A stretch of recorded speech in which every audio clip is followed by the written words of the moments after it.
Les radios libres fêtent leur anniversaire. Il y a 40 ans, elles obtenaient le droit d'émettre.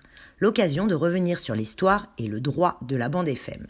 Les émissions en FM sur le territoire français datent de 1954. À cette époque, l'État en a le monopole.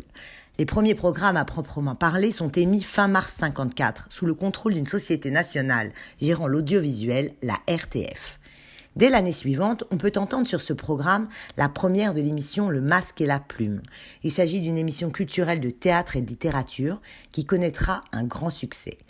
D'autres groupes de passionnés se lancent à l'assaut du monopole français, souvent pour défendre une cause, comme Radioactive, implantée à Lyon en 1976, qui dénonce la construction d'une centrale nucléaire à proximité.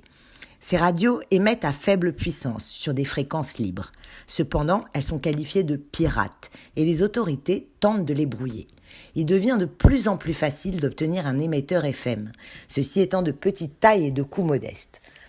En 1977, Jean Edernalier, écrivain très connu à l'époque, lance Radio Verte à Paris. Les émissions clandestines n'ont duré que 2 jours et les auditeurs ont pu assister en direct à l'arrestation des animateurs Brice Lalonde et Antoine Lefébure. Ces derniers avaient en effet annoncé au micro l'arrivée de dizaines d'autres radios libres partout sur le territoire. Le soutien des auditeurs ne cesse de grandir, mais la radio est toujours pénalisée par du brouillage.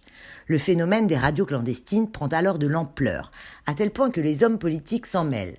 Le Premier ministre de l'époque, Raymond Barre, indique qu'elle constitue un germe puissant d'anarchie. Des membres du Parti socialiste, quant à eux, annoncent leur soutien aux radios libres. En particulier un certain François Mitterrand, qui promet de libérer la bande FM en cas d'élection au présidentiel de 1981. Et il tient ses engagements. Le 9 novembre 1981, 6 mois après son élection, est promulguée la loi sur les radios libres, autorisant enfin les radios locales à émettre sur la bande FM. Ce jour-là, l'État met fin à son monopole sur la radio. C'est la fin du brouillage systématique des radios pirates. Les radios deviennent des radios locales privées. Les radios libres n'auront cependant pas encore le droit de diffuser de la publicité.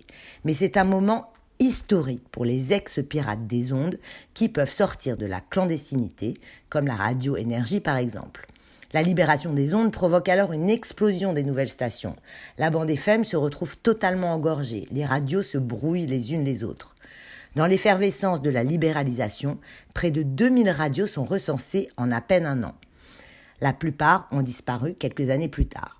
L'histoire de la FM connaîtra un nouveau tournant en 1984 avec la légalisation de la publicité. Les radios devenues commerciales ont pour effet de transformer les auditeurs en consommateurs et l'audience prend la forme d'une marchandise. Ces radios ont pour but de séduire le public et d'attirer les annonceurs.